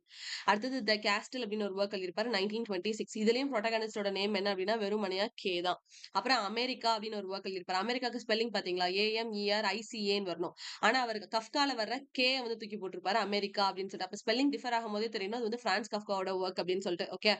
The mission the mission person அப்படின்றது அதோட சப்டைட்டில் 1927ல பப்ளிஷ் ஆயிருக்கும். இதை என்னன்னு கூப்பிடுவாங்க இஸ் ஆல்சோ கால் அப்படின்னு பார்க்கும்போது த மேன் ஹூ டிஸ்அப்பியர்ட் அப்படின்னு சொல்லி இந்த டைட்டில் வந்து சொல்லுவாங்க. இந்த அமெரிக்கா அப்படின்ற ஒர்க் வந்து இட்ஸ் இன்கம்ப்ளீட் நாவல் அப்படின்னு சொல்லி பாக்குறோம். ஓகேவா? பிரான்ஸ் கஃப்காக்கு the trial, the castle, America அப்படின்றது அவரோட ஒர்க். நாவலாஸ் அப்படின்னு பார்க்கும்போது மெடிடேஷன் ஒரு ஒர்க் எழுதியிருப்பாரு. இந்த பீனல் காலனி அப்படின்றது அவரோட ஒர்க். அப்புறம் மெட்டமாஃபாசிஸ். மெட்டமாஃபாசிஸ் தான் சொன்னேன். மெட்டமாஃபாசிஸ் அப்படின்னு சொன்னா டிரான்ஸ்ஃபர்மேஷன் அப்படின்னு அர்த்தம். ஓகேவா? ஒரு நார்மலா ஒரு ஒரு ஃபேமிலி இருக்கும். அப்பா, அம்மா இருப்பாங்க. ஒரு பையன், ஒரு பொண்ணு. அவன் தான் வந்து வேலைக்கு போய் ஃபேமிலிய மொத்தமா கவனிச்சுட்டு இருப்பான். திடீர்னு ஒரு நாள் நைட்டு தூங்கி எந்திரிக்கும்போது என்ன ஆயிரும், அதுக்கு அடுத்த நாள் காலையில அவன் ட்ரெஸ் எல்லாம் கிழிஞ்சு, அவன் ஸ்பைடரா மாறி அவனுக்கு 8 காலு, 4 கண்ணு இதெல்லாம் வந்துரும். அவன் ரூம்குள்ள ஏறி இறங்கிட்டு இருப்பான். அந்த ஃப்ளோர் எல்லாமே. ஐ மீன் அவன் பெட்ரூம்குள்ள அவன் ஏறி இறங்கிட்டு இருப்பான். சோ அதுதான் வந்து மெட்டமார்போசிஸ். கடைசியில அவனுக்கு ரொம்ப வருத்தமாயிரும். அவன் ஃபேமிலில இருக்க பெர்சன் அவனோட டிரான்ஸ்ஃபர்மேஷன ஏத்துக்கல. அவன பயங்கரமா ஒதுக்க ஆரம்பிச்சுட்டாங்க. அவன் இருக்கிறதே அவனுக்கு பாரமா இருக்கு அப்படின்னு தெரிஞ்சதும் அவன் சூசைட் பண்ணிப்பான். ஓகேவா? அந்த ஸ்பைடரா இருந்துட்டே. சோ அந்த டிரான்ஸ்ஃபர்மேஷன் தான் என்னது அப்படின்னு சொன்னா, த மெட்டமார்போசிஸ் அப்படின்னு சொல்லி. இதோட கேரக்டர் ஆல்ரெடி நெட்ல கேட்டிருக்காங்க. கிரிகர் சமோசா. நீங்க சம்சான்னு படிக்கிறத விட சமோசானே ஞாபகம் வச்சுக்கோங்க. அது ஈஸியா ஞாபகம் இருக்கும். மெட்டமார்போசிஸ்ல வர்ற கேரக்டரோட நேம் என்னன்னா சமோசா. கிரிகர் சமோசா அப்படின்னு ஞாபகம் வச்சுக்கோங்க. பட் அவனோட ஒரிஜினல் நேம் என்ன? கிரிகர் சாம்சா அப்படின்றது அவரோட ஒரிஜினல் நேம். ஓகேவா? ரிமைனிங் ஒர்க்ஸ் அப்படின்னு பார்க்கும்போது மெடிடேஷன் இந்த penal colony, a country doctor. இது எல்லாமே வந்து பிரான்ஸ் கஃப்காவோட இம்பார்ட்டன்டான ஒர்க்ஸ் எல்லாமே தெரியணும். குரோனாலஜில கேக்குறாங்க அப்படின்னா நாவல் தனியா, நாவலாஸ் தனியான்னு கேட்க மாட்டாங்க. அப்படி உங்களுக்கு பார்க்கும்போது ஃபர்ஸ்ட் ஒர்க் என்ன வரும் அப்படின்னு சொன்னா மெடிடேஷன் வரும். செகண்ட் வந்து இந்த பீனல் காலனி வரும். தேர்ட் வந்து மெட்டமார்போசிஸ் வரும். ஃபோர்த் வந்து கண்ட்ரி டாக்டர் வரும். அப்புறம் தான் இவங்க எல்லாருமே வருவாங்க. த ட்ரையல், த கேஸ்டில், அப்புறம் அமெரிக்கா அப்படின்றதெல்லாம் வரும். பிரான்ஸ் கஃப்கா கிளியரா?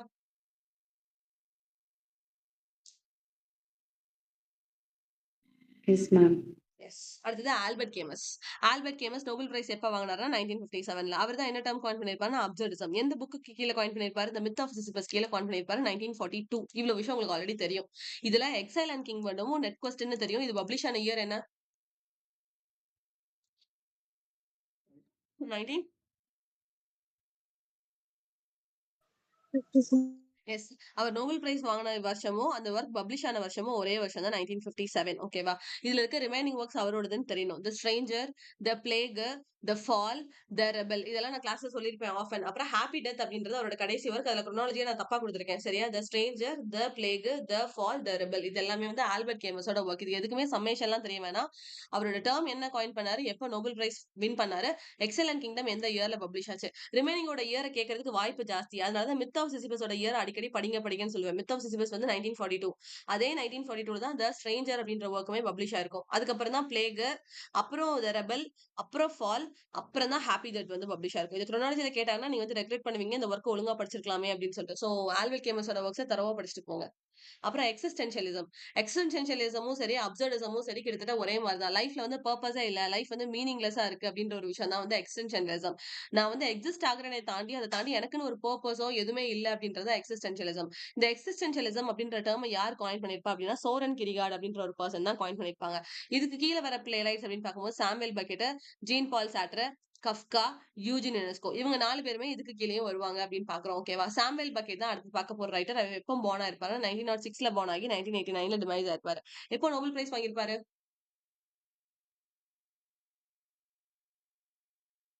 1969. எஸ் 1969ல சாமுவேல் பெக்கெட் வந்து நோபல் பிரைஸ் வாங்கியிருப்பாரு. ஓகேவா? இவரோட ஒர்க்ஸ் அப்படின்னு பார்க்கும்போது ஃபர்ஸ்ட் வந்து ஹியூமன் விஷஸ். ஹியூமன் விஷஸ் வந்து நான் எழுதின இயர் தான் கொடுத்திருக்கேன். 1936 அப்படின்னு சொல்லி கொடுத்திருக்கேன். ஓகேவா? அப்புறம் என் அட்டண்டன்ட் கோடட் அப்படின்னு ஒரு ஒர்க் எழுதியிருப்பாரு. இது இங்கிலீஷ்ல வந்து வெயிட்டிங் ஃபார் கோடட் அப்படின்னு சொல்லுவாங்க. 1952 இது நெட் கொஸ்டின் நிறைய தடவை net question. 1952 waiting for coded இல்லைன்னா என் அட்டண்டன்ட் கோடட் அப்படின்னு சொல்லுவாங்க. இதோட சப்டைட்டில் என்ன அப்படின்னா ட்ராஜிக் காமெடி இன் 2 ஆக்ட்ஸ் இதுவும் கேட்டிருக்காங்க. ட்ராஜிக் காமெடி இன் 2 ஆக்ட்ஸ் அப்படின்னு சொல்லி பார்க்குறோம். இதோட செட்டிங் வந்து அன்ஸ்பெசிபிக் எங்க நடந்துட்டு இருக்கு அப்படின்றத ப்ராப்பரா நமக்கு ஆத்தர் வந்து சொல்லியிருக்க மாட்டாங்க. இதுல சிம்பாலிக்கா ஒரு ட்ரீயை வந்து காட்டுவாங்க. என்ன அப்படின்னு சொன்னா வில்லோ ட்ரீ. அந்த வில்லோ ட்ரீல கதை வந்து ஓபன் ஆகும்போது இந்த 2 கேரக்டர்ஸ் இருப்பாங்க. யார் அந்த 2 கேரக்டர்ஸ் அப்படின்னா வால்டிமிர் அண்ட் ஈஸ்ட்ரஜன் அப்படின்னு 2 கேரக்டர்ஸ் இருப்பாங்க. இந்த 2 கேரக்டர்ஸும் ஒரு ட்ரீ கீழ நின்னு தான் கதை பேசிட்டு இருப்பாங்க. அந்த ட்ரீய ஃபர்ஸ்ட் ஓப்பனிங்ல காட்டும்போது ஃபர்ஸ்ட் ஹாஃப் ஆஃப் த சீன்ல அந்த ட்ரீல ஒரு இலை இருக்காது, ஒண்ணுமே இருக்காது. வெறுமனே குச்சி மட்டும் நின்னுட்டு இருக்கும்.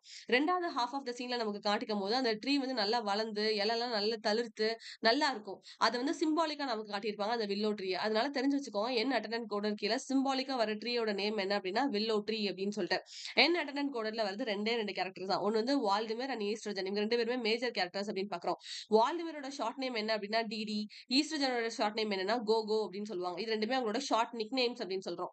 இவங்க 2 பேரும் அந்த மரத்தடியில நின்னு கதை பேசிட்டு இருக்கும்போது ஒருத்தன் வந்து இன்னொருத்தனை இழுத்துட்டு போயிட்டு இருப்பான். அது யாரு அப்படின்னு சொன்னா பசோ, இன்னொன்னு லக்கி. ஓகேவா? பசோ அண்ட் லக்கி அப்படின்னு சொல்லி பாக்குறோம். பசோ வந்து பிளைண்ட். அவனுக்கு கண்ணு தெரியாது. அவன் வந்து ஒரு ஸ்லேவா வச்சிருப்பான். யார் ஸ்லேவா வச்சிருப்பான்னா லக்கி. லக்கி தான் மாஸ்டர். நீங்க எப்படி ஞாபகம் வச்சுக்கலாம் அப்படின்னு சொன்னா பீல ஸ்டார்ட் ஆகுது பசோ வந்து. அத திருப்பி போட்டா பி ஆயிரும். அப்போ பசோ தான் பிளைண்ட் அப்படின்றத நீங்க எப்பவுமே குழப்பாம வச்சுக்கலாம். சரியா? சோ பசோ பீல ஸ்டார்ட் ஆகுது. பேரட்டுக்கு வர்ற பீல ஸ்டார்ட் ஆகுது. அதனால அவன் வந்து பிளைண்ட் பி.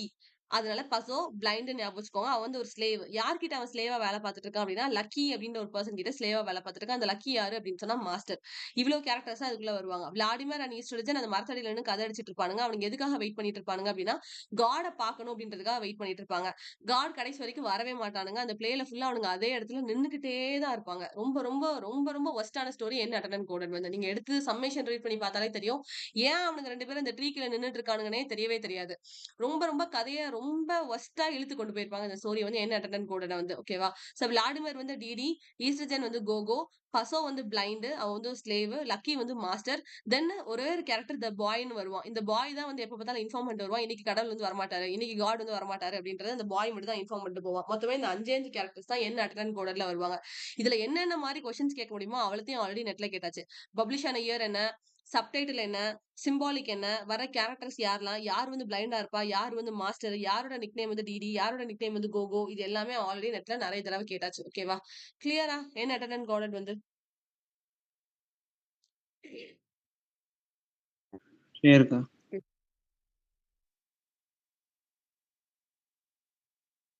இவரோட ரிமைனிங் ஒர்க்ஸ் அப்படின்னு பார்க்கும்போது ஆக்ட் வித்வுட் வேர்ட்ஸ்னு ஒரு ஒர்க் எழுதியிருப்பாரு 1957ல. அதே மாதிரி தான் நம்ம எப்படி ஹெரால்ட் பிண்டருக்கு முக்கியமா சில பிளேக்கு மட்டும் சம்மேஷன் பார்த்தோமோ அதே மாதிரி இவருக்கும் சர்டன் திங்ஸ்க்கு எடுத்து வச்சிருப்பேன். Endgame, Krapp's last tape, happy days, இது எல்லாத்துக்கும் உங்களுக்கு சம்மேஷன் தெரியணும். ஓகேவா? இப்போ நம்ம வந்து என்ன அட்டெண்டன்ட் கோடன் பார்த்தோம். ஃபர்ஸ்ட் ஒர்க் வந்து ஹியூமன் விஷஸ்ன்னு பார்த்தோம். சரியா? என் கேம் அப்படின்ற ஒர்க் வந்து 1957ல பப்ளிஷ் ஆயிருக்கு. இதே 1957ல தான் த ரூம், பர்த்டே பார்ட்டி, இது எல்லாமே வந்து 1957ல தான் பப்ளிஷ் ஆயிருக்கும். என் கேமும் ஒன் ஆக்ட் பிளே தான். இது டைட்டில் வந்து எதை ரெஃபர் பண்ணுது அப்படின்னு சொன்னா செஸ் கேம். செஸ்ல வந்து கடைசியா நம்ம செக்மேட் வச்சுட்டோம்னா என் கேம்னு சொல்லுவோம்ல. சோ அததான் வந்து ரெஃபர் பண்ற மாதிரி என் கேம் அப்படின்னு சொல்லி வச்சிருப்பாங்க. இதுல 4 கேரக்டர்ஸ் வருவாங்க. யாரெல்லாம் அப்படின்னா ஹாம், க்ளோ, நாக், நெல். இந்த 4 பேர் தான் இதுல வர கேரக்டர்ஸ். ஓகேவா? இதுல ஹாமு, நாகு, நெல்லு இவங்க 3 பேருமே ஃபேமிலி. ஹாமு, நாகு, நெல்லு இவங்க 3 பேருமே ஃபேமிலி. க்ளோ வந்து யாரு அப்படின்னு சொன்னா சர்வன்ட்.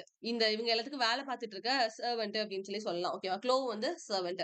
ஹாம் வந்து எப்படி அப்படின்னு சொன்னா அவனால எந்திரிக்கவும் முடியாது. அவன் ஆர்ம் சேர்லயே தான் உட்கார்ந்திருப்பான். உட்கார்ந்தே தான் இருப்பான். அவனுக்கு கண்ணும் தெரியாது. அதனால அவனால எதுவுமே பண்ண முடியாது. சோ இமேஜின் பண்ணிக்கோங்க. ஹாம் வந்து ஒரு ஆர்ம் சேர்ல உட்கார்ந்திருப்பான். அவனுக்கு கண்ணு தெரியாது. சுத்தமா முடியாத ஒரு பெர்சனா தான் ஹாம வந்து காட்டுவாங்க. அவனோட ஃபேமிலி எடுத்துக்கிட்டா அது அதை விட ஒஸ்டா இருக்கும். நாகு, நெல்லு இவங்களுக்கு தங்குறதுக்கு ஒண்ணும் பெருசா வீடு இருக்காது. ஓகேவா? நாக் வந்து யாரு அப்படின்னு சொன்னா ஹாமோட அப்பா. நெல் வந்து யாரு அப்படின்னா ஹாமோட அம்மா. ஹாமோட ஐ மீன் நாக் இருக்கான்ல, நாகுக்கு வந்து லெக் இருக்காது. அதனால அவன் எதுக்குள்ள வாழுவான் அப்படின்னு சொன்னா ஒரு டஸ்ட்பின்குள்ள தான் வாழ்வான். டஸ்ட்பின் வந்து நீங்க ஒரு ட்ரம் மாதிரி இமேஜின் பண்ணிக்கோங்க. நீங்க கூகுள்ல போய் பாத்தீங்கன்னாலும் ஒரு ட்ரம் தான் வரும். ட்ரம்முக்குள்ள அவங்க எல்லாம் குடும்பம் நடத்திட்டு இருப்பாங்க. ட்ரம்முக்குள்ள தான் வந்து வாழுவான், தூங்குவான், எல்லாமே அந்த நாக் வந்து பண்ணிட்டு இருப்பான். நெல்லும் அதே மாதிரிதான். ஹாமோட அம்மா அவங்களுக்கும் கால் இருக்காது. அதனால எதுக்குள்ள வாழ்வாங்க அப்படின்னு சொன்னா ஒரு டஸ்ட்பின்குள்ள தான் வாழ்வாங்க. இவ்வளவு பேத்தையும் யார் பார்த்துட்டு இருக்கா அப்படின்னா க்ளோ அப்படின்ற ஒரே ஒரு சர்வன்ட் மட்டும் தான் பார்த்துட்டு இருப்பான். சோ இதுதான் வந்து இந்த என் கேமோட கதை. கடைசியா அந்த நெல் அப்படின்ற அந்த ஹாமோட அம்மா வந்து ஒரு மோனோலாக்னா தனியா புலம்பிட்டு இருக்கத மோனோலாக்னு சொல்லுவோம். சோ அத புலம்பி முடிச்சதுக்கு அப்புறம் கதை வந்து நெல் வந்து இறந்து போயிருவாங்க. அதோட அந்த கதை வந்து முடியிற மாதிரி கதையை முடிச்சிருவாங்க. ஏன் இது ஆரம்பிச்சிச்சு? எதுக்கு இவங்களால நமக்கு காமிச்சாங்க? இது வந்து நம்மளுக்கு ஆத்தர் என்ன சொல்ல வராரு? எதுவுமே தெரியாது. எல்லாத்தையுமே ஒரு ஓப்பன் எண்டடா நமக்கு முடிச்சு குடுத்துட்டு போயிருப்பாங்க ஆத்தர்ஸ் வந்து. இதுதான் எண்ட் கேம். கிளியரா?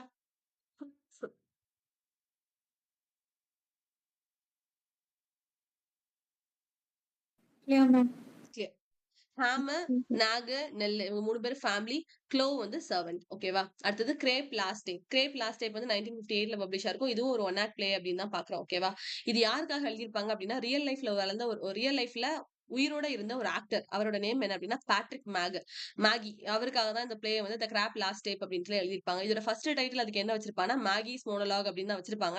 அப்புறம் தான் கிராப் லாஸ்ட் டேப்னு மாத்திருவாங்க. இதுல ப்ரோட்டகனிஸ்டோட நேம் என்ன அப்படின்னா Krapp. He's a old man. அவனுக்கு வயசாயிரும். அதனால சின்ன வயசுல மிடில் ஏஜ்ல இருக்கும்போது நிறைய விளையாண்டது வச்சது எல்லாத்தையுமே அவன் வீடியோ எடுத்து வச்சிருப்பான். அந்த டேப்ஸ் எல்லாத்தையுமே வந்து போட்டு விட்டு அந்த ஸ்கிரீன்ல அவன் பார்த்துட்டே இருப்பான். அதுதான் வந்து கிராப் லாஸ்ட் டேப். வேற ஒண்ணுமே இல்ல. கிராப்ன்றது ப்ரோட்டகனிஸ்ட், லாஸ்ட் டேப் அப்படின்றது அவன் கடைசி வரைக்கும் இருந்த டேப்ஸ் எல்லாத்தையும் அவன் போட்டு பார்த்துட்டு இருப்பான். அதுதான் Krapp last tape. That is a one act play அப்படின்னு பாக்குறோம். இது யாருக்காக எழுதியிருப்பாங்கன்னா ஒரு ஆக்டருக்காக எழுதியிருப்பாங்க. அவங்களோட நேம் என்னன்னா பேட்ரிக் மேக் அப்படின்னு பாக்குறோம். So next happy days. Happy days வந்து 1963ல பப்ளிஷ் ஆயிருக்கும். இது வந்து 2 ஆக்ட்ஸ். இதுல வில்லி அப்படின்னு 2 பேர் வருவாங்க. அது மட்டும் தெரிஞ்சுக்கிட்டா போதும். இவரோட ரிமைனிங் ஒர்க்ஸ் அப்படின்னு பார்க்கும்போது பிளேன் ஒரு ஒர்க் எழுதியிருப்பார் 1964, கம் அண்ட் கோ 1966, பிரெத்னு ஒரு ஒர்க் எழுதியிருப்பார் 1969. சாமுவேல் பக்கெட்டோட ஒரு இம்பார்ட்டன்டான ட்ரிலஜி மோலி, மெலோன் டைஸ், த அன்னேமபிள் அப்படின்னு 3 ஒர்க் எழுதியிருப்பாரு. 1951, 1956, 1958 ஓகேவா? இவரோட நாவல்ஸ் அப்படின்னு பார்க்கும்போது dream of the fair to the middling woman 1992, Murphy அப்படின்னு ஒரு ஒர்க் எழுதியிருப்பாரு 1938, வாட்னு ஒரு ஒர்க் எழுதியிருப்பாரு 1943, ஹவ் இட் இஸ் வந்து 1964. இது எல்லாமே வந்து சாமுவேல் பக்கெட்டோட ஒர்க். கண்டிப்பா எல்லாமே தெரியணும். கிளியரா? Yeah, ma'am. அவ்வளவுதான். அடுத்தது ஜீன் பால் சாட்டர். ஜீன் பால் சாட்டர் அப்படின்னு சொல்லி பார்க்கும்போது இவர் நோபல் பிரைஸை டிக்ளைன் பண்ணிருப்பாரு அப்படின்றது இம்பார்ட்டன்டான பாயிண்ட். 1964ல அவர் வந்து டிக்ளைன் பண்ணிருப்பாரு. ஓகேவா? இவர் யார் கூட ரிலேஷன்ஷிப்ல இருப்பாரு அப்படின்னு சொன்னா சைமன் டிபோவா நம்ம அவங்களே ஆல்ரெடி பார்த்தோம். அதுக்கப்புறம் இவரோட ஒர்க்ஸ் அப்படின்னு சொல்லி பார்க்கும்போது பீயிங் அண்ட் நத்திங்னஸ் ஒரு ஒர்க் எழுதியிருப்பாரு. அப்போ பீயிங் அண்ட் டைம்னு சொல்லி யார் எழுதியிருப்பா ஒர்க் வந்து நேற்று நான் சொல்லி கொடுத்தல டேசியன் கான்செப்ட்னு வரும். Being and time 1927 publication. Dasein concept அப்படின்னு ஒரு கான்செப்ட் பார்த்தோம். ஹெர்னாட்டிக்ஸ் கீழே அவரை பார்த்தோம். Martin Heidegger. Yes correct. Martin Heidegger. ஓகேவா? சோ பீயிங் அண்ட் டைம் அப்படின்னு சொல்லி கேட்டா அது Martin Heidegger. Being and nothingness அப்படின்னு சொல்லி கேட்டா ஜீன் பால் சாட்டர். பக்கத்துலயே எழுதி வச்சுக்கோங்க. பீயிங் அண்ட் டைம் அப்படின்னு சொல்லி கேட்டா மார்டின் ஹெடிகர். அவர் தான் தேசியன் கான்செப்ட் பத்தி பேசியிருப்பார். DASEIN Desikan concept. Being and nothingness அப்படின்னு சொல்லி பார்த்தா ஜீன் பால் சாட்டர் அப்படின்னு சொல்லி பாக்குறோம். ஓகேவா? பீயிங் அண்ட் நத்திங்னஸ் எந்த இயர்ல பப்ளிஷ் ஆயிருக்கும் அப்படின்னா 1943ல பப்ளிஷ் ஆயிருக்கும். அப்புறம் எக்ஸ்டென்ஷியலிசம் இஸ் அ ஹியூமனிசம் 1946ல எழுதியிருப்பார். இவரும் எக்ஸ்டென்ஷியலிசம் கீழே தான் வருவார். எக்ஸ்டென்ஷியலிசம்னா நான் ஆல்ரெடி சொன்னேன், ஏன் வாழ்றோன்ற பர்பஸே இல்லாம வாழ்ற பீப்பிள்ஸ். ஓகேவா? So being and nothingness, externalism is a humanism, இது எல்லாமே ஜீன் பால் சாட்டரோட ஒர்க்ஸ். இவரோட நாவல்ஸ் அப்படின்னு சொல்லி பார்க்கும்போது நாசியான்னு ஒரு ஒர்க் எழுதியிருப்பாரு. இந்த வால் வந்து நெட் கொஸ்டின். ஓகேவா? நாசியா, த வால்னு ஒரு ஒர்க் எழுதியிருப்பாரு. த வேர்ட்ஸ், அப்புறம் த லாஸ்ட் சான்ஸ், இது வந்து அவரோட அன்பினிஷ்ட் ஒர்க் அப்படின்னு பாக்குறோம். இவரோட ட்ரிலஜி அப்படின்னு பார்க்கும்போது ரோட்ஸ் டு ஃப்ரீடம்னு ஒரு டெட்ராலஜி. ஃபர்ஸ்ட் ஆஃப் ஆல் இதுல 4 ஒர்க் அவர் எழுதணும்னு பிளான் பண்ணிருப்பாரு. ஆனா 3 ஒர்க் தான் எழுதியிருப்பாரு. அதனால இது நம்ம ட்ரிலஜின்னு சொல்ல முடியாது. இது வந்து ஒரு அன்பினிஷ்ட் டெட்ராலஜி அப்படின்னு வேணா நம்ம சொல்லலாம். ஓகேவா? அதை தப்பா கொடுக்கல. அன்பினிஷ்ட் டெட்ராலஜின்னு நோட் பண்ணிக்கோங்க வேணா. ஏன்னா 4 ஒர்க்ல தலைவர் 3 ஒர்க் தான் எழுதி வச்சிருப்பாரு. அந்த 3 ஒர்க் என்னலாம் அப்படின்னா age of reason, the reprieve, troubled sleep அப்படின்னு பாக்குறோம். ஓகேவா? இதுல ஏஜ் ஆஃப் ரீசனை பத்தி நம்ம ஆல்ரெடி சொல்லி கொடுத்துருக்கேன். ஏஜ் ஆஃப் ரீசன் அப்படின்னு பார்க்கும்போது இதே டைட்டில்ல 2 பேர் ஆல்ரெடி எழுதியிருக்காங்க. ஏஜ் ஆஃப் ரீசன் சொல்லி ஏடி ஹோப் ஒருத்தர் எழுதியிருக்காரு. இன்னொருத்தர் ஏஜ் ஆஃப் ரீசன் யார் இருப்பா? Thomas Paine. தாமஸ் பெயின் வந்து அமெரிக்கன் இண்டிபெண்டன்ஸ் ஒட்டி வருவாரு.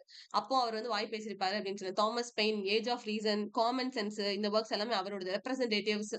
இது எல்லாமே அவரோட ஒர்க்ஸ் பார்த்தோம். ஓகேவா? சோ ஏஜ் ஆஃப் ரீசன் 3 பேர் எழுதியிருக்காங்க. ஒருத்தர் வந்து ஜீன் பால் சாட்டர், இன்னொரு ஏடி ஹோப். ஏடி ஹோப் வந்து ஆஸ்திரேலியன் ரைட்டர் அப்படின்னு பாக்குறோம். அப்புறம் இன்னொரு ஏஜ் ஆஃப் ரீசன் யாரோடது அப்படின்னா தாமஸ் பெயினோடது. தென் இவரோட பிளேஸ் அப்படின்னு பார்க்கும்போது த ஃபிளைஸ், இதுவும் நெட் கொஸ்டின். அப்புறம் நோ எக்ஸிட், த ரெஸ்பெக்ட்ஃபுல் ப்ராஸ்டிடியூட், இன்டிமேசி அப்படின்னு ஒரு ஒர்க் எழுதிருப்பாங்க. இதுக்கெல்லாம் இயர் படிக்க வேணாம். நான் மார்க் பண்ணதுக்கு மட்டும் இயர் படிக்கணும். இந்த 3 ட்ரிலஜிக்கு ஐ மீன் இந்த 3 ஒர்க்ஸ்க்கு இயர் தெரியணும். தென் மேல நான் மார்க் பண்ண பீயிங் அண்ட் நத்திங்னஸ், த வால், இதுக்கெல்லாம் வந்து ஜீன் பால் சாட்டருக்கு இயர் தெரியணும். ஓகேவா? கிளியரா ஜீன் பால் சாட்டர்? Yeah, ma'am. கிளியர். அடுத்தது யூஜின் யுனெஸ்கோ. ஓகேவா?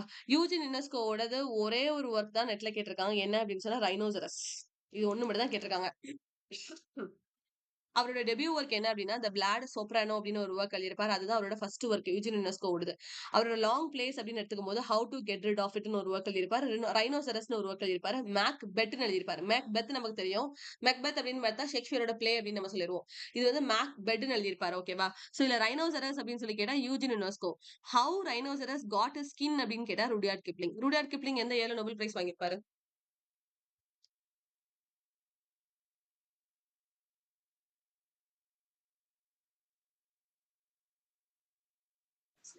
$1907. எஸ் 1907. ஓகேவா? சோ ஞாபகம் வச்சுக்கோங்க. வெறுமனையா ரைனோசரஸ் அப்படின்னு வந்தா Eugene Ionesco. How rhinoceros got his ஸ்கின்னு கேட்டா ருடியார்ட் கிப்ளிங்னு சொல்லிட்டு. யூஜின் யுனெஸ்கோட ஃபர்ஸ்ட் ஒர்க் மட்டும் ஞாபகம் வச்சுக்கோங்க. இந்த பிளாட் சோப்ரானோ அப்படின்ற ஒரு ஒர்க் அவர் எழுதியிருப்பாரு. Eugene UNESCO. இவ்வளவுதான் யூஜின் யுனெஸ்கோக்கு. நீங்க எதுவும் புதுசா படிக்க வேணாம் இதுல. இதோட ஷார்ட் பிளேஸ்லாம் வேணாம். அடுத்தது சால்பெல்லோ. சால்பெல்லோ அப்படின்னு பார்க்கும்போது நோபல் பிரைஸ் வந்து 1976ல வாங்கியிருப்பாரு. இவருக்கு நமக்கு ஆல்ரெடி தெரிஞ்ச ஒர்க் அப்படின்னு சொல்லி பார்த்தா எங்க போச்சு அது? சீசரே இந்த ஒரு ஒர்க் தான் நமக்கு தெரியும். சரியா? நான் ஆல்ரெடி சொன்னேன் சால்பெல்லோட ஒர்க் எல்லாமே ஹெச்ஹெச்ல தான் ஸ்டார்ட் ஆகும் அப்படின்னு சொல்லிட்டு. அவர் 3 ஒர்க் வந்து குரோனாலஜில கேட்டிருந்தாங்க. First the adventures of Augie March. Already adventures நிறைய பார்த்திருப்போம். அட்வென்ச்சர்ஸ் ஆஃப் டாம் தம்ப் யார் எழுதியிருப்பா? Henry Fielding. ஹென்றி ஃபீல்டிங் வந்து எழுதியிருப்பாரு. ஆமா ஹென்றி ஃபீல்டிங் வந்து எழுதியிருப்பாரு. எந்த இயர்ல? 1749. எஸ் 1749. அதே மாதிரி மார்க் ட்வைன் எழுதியிருப்பார்ல? Mark Twain adventures of Tom Sawyer and Huckle. Super. Adventures of Tom Sawyer and adventures of Huckleberry ஃபின்னு பார்த்தோம். சோ அவங்களும் அட்வென்ச்சர்ஸ் எழுதியிருப்பாங்க. அடுத்தது அட்வென்ச்சர்ஸ் ஆஃப் ஆகி மார்ச். ஓகேவா? ஆகி மார்ச் வந்து நான் எப்படி ஞாபகம் வச்சேன்னா, டாம் அண்ட் ஜெர்ரி கார்ட்டூன் நெட்வொர்க்ல ஆகி அண்ட் த காக்ரோச்னு ஒண்ணு வரும். ஞாபகம் இருக்கா? Yes, பார்த்திருக்கீங்களா? ma'am. அந்த ஆகிய வச்சு ஞாபகம் வச்சுக்கோங்க. சரியா? ஆகி மார்ச் அப்படின்னு சொல்லி வந்தா அது வந்து சால் பெல்லோடது. ஓகே. அது எப்பவுமே என்ன பண்ணும், அந்த காக்ரோச் வந்து இருக்கிற டைம் ஃபுல்லா சீஸ் பண்ணிட்டே இருக்கும். அது அது கேட்ட வந்து நோண்டிட்டே இருக்கும். அதனால ஆகி மார்ச் வந்து சீஸ் த டே அப்படின்னு தான் நான் ஞாபகம் வச்சிருந்தேன். So adventures of Augie March அப்படின்னு வந்தா சீஸ் த டே அப்படின்ற ஒரு அப்ப அது வந்து யாரோடது? சால் பெல்லோடதுன்னு ஆட்டோமேட்டிக்கா ஞாபகம் வந்துரும். So adventures of Augie March அப்படின்னு சொல்லி வந்தா அது வந்து சால் பெல்லோடது. அப்புறம் சீஸ் த டே வந்து சால் பெல்லோடது. நீங்க இன்னும் சால் பெல்லோவ ஈஸியா ஞாபகம் வச்சுக்கலாம் அப்படின்னா அவரோட ஒர்க்ஸ் ஃபுல்லா ஹெச்ல ஸ்டார்ட் ஆகும்னு சொன்னேன். இதா இருக்கு பாருங்க. Henderson and the rain king, Herzog, Humboldt gift, இது எல்லாமே ஹெச்ல தான் ஸ்டார்ட் ஆகும். இது எல்லாமே அவரோட ஒர்க்ஸ் தான். Henderson and the rain king, Herzog, Humboldt gift, இது எல்லாமே தலைவரோட ஒர்க் தான். எல்லாமே ஹெச்ல தான் ஸ்டார்ட் ஆகும். இது போக 2 ஒர்க் நீங்க படிக்கணும்னா அட்வென்ச்சர்ஸ் ஆஃப் ஆகி மார்ச் படிக்கணும், சீஸ் த டே படிக்கணும். ஓகேவா? அப்புறம் அவரோட டெபியூ ஒர்க் என்ன அப்படின்னா டாங்லிங் மேன் அப்படின்னு மட்டும் ஞாபகம் வச்சுக்கோங்க. டாங்லிங் man, adventures of Augie March, cheese த டே, அப்புறம் எல்லாம் ஹெச்ல வரும்னு மட்டும் ஞாபகம் வச்சுக்கோங்க. ரிமைனிங் எல்லாம் ஆட்டோமேட்டிக்கா ஞாபகம் வந்துரும். Henderson and the rain king, Herzog, Humboldt gift, இது மட்டும் தெரிஞ்சா போதும். ஓகேவா? Yes, ma'am.